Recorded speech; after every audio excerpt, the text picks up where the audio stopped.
AC ফ্রিজের Bacon মানে কি? এই যে টেকনিশিয়ানদের যে পুন্দাবন্দির কারণে এখন কিন্তু সাধারণ মানুষ বুঝতে পারতেছে না যে আসলে এসি ফ্রিজে বেকম করা যে জরুরি, এটা কতটা গুরুত্বপূর্ণ। তো সবার আগে আপনাদের জানতে হবে যে বেকম মানে কি।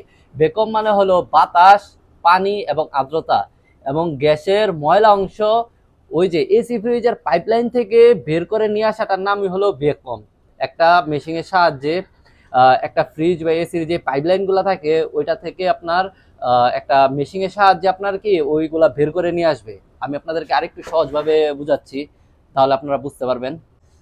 এই যে দেখুন, এটা হলো একটা ফ্রিজ। এই যে এটার পাইপের ভিতরে আমি যখন গ্যাস চার্জ করতে যাব, তখন কিন্তু আপনার পাইপের ভিতরে এটার একটা হাওয়া হাওয়া ঢুকে যায়, বা আপনার কিছু সংখ্যক আপনার এই জলীয় বাষ্প, পানির যে সমস্ত জলীয় বাষ্প ওইগুলো কিন্তু ভিতরে ঢুকে। আমি আরেকটু সহজভাবে আপনাদেরকে দেখাই। এটা হলো একটা এসি, ঠিক আছে?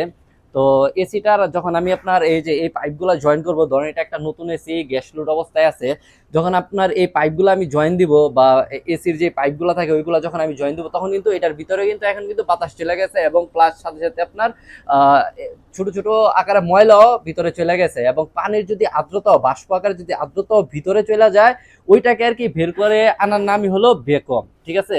তো একদল বলতেছে যে গ্যাস লোড অবস্থা থাকায় এসি নাকি ভ্যাকুয়াম করতে হবে না।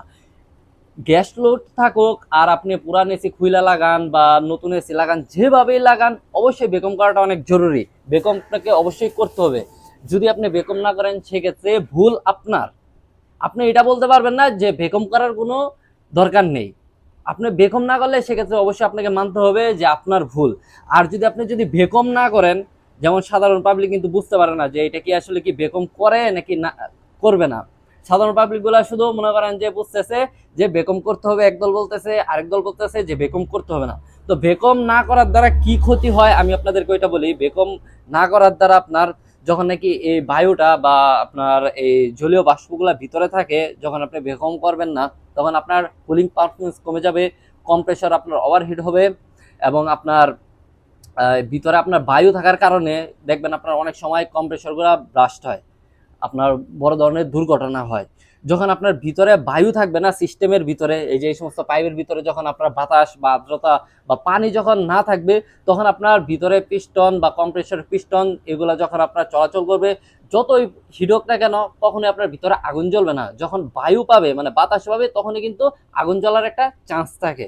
তো এখন বলবেন যে সাকশন পাইপ দিয়ে আপনার এই চার্জিং দিয়ে আপনার যখন আপনি গ্যাসটা আপনার সার্ভেন্ট ডিসচার্জ দিয়ে এদিক দিয়ে চাপ দিয়ে ধরে আপনি ভেগম করতেছেন, হ্যাঁ ঠিক আছে, ওই ভেগমটা আপনি হয়তোবা আপনি বাতাসটা বের করতে পারতেছেন, কিন্তু ওইটার ভিতরে যে জলীয় কণা বা পানির আর্দ্রতা থাকে ওইটা আপনি তো বের করতে পারতেছেন না। ওইটার জন্য অবশ্যই বেগম করা দরকার। এখন নতুন এসি হোক, আপনার অবশ্যই বেগম করতে হবে। আপনি জানেন না, ভুল আপনার।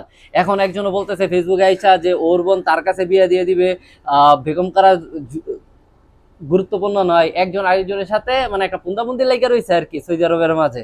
তো যাই হোক, আমি বুঝতে পারতেছি না যে আপনারা কতটুকু বুঝতে পারছেন যে ভেকম করার কতটা গুরুত্ব বা ভেকম মানে কি। অবশ্যই সবার আগে আপনাদের জানতে হবে যে ভেকম মানে কি।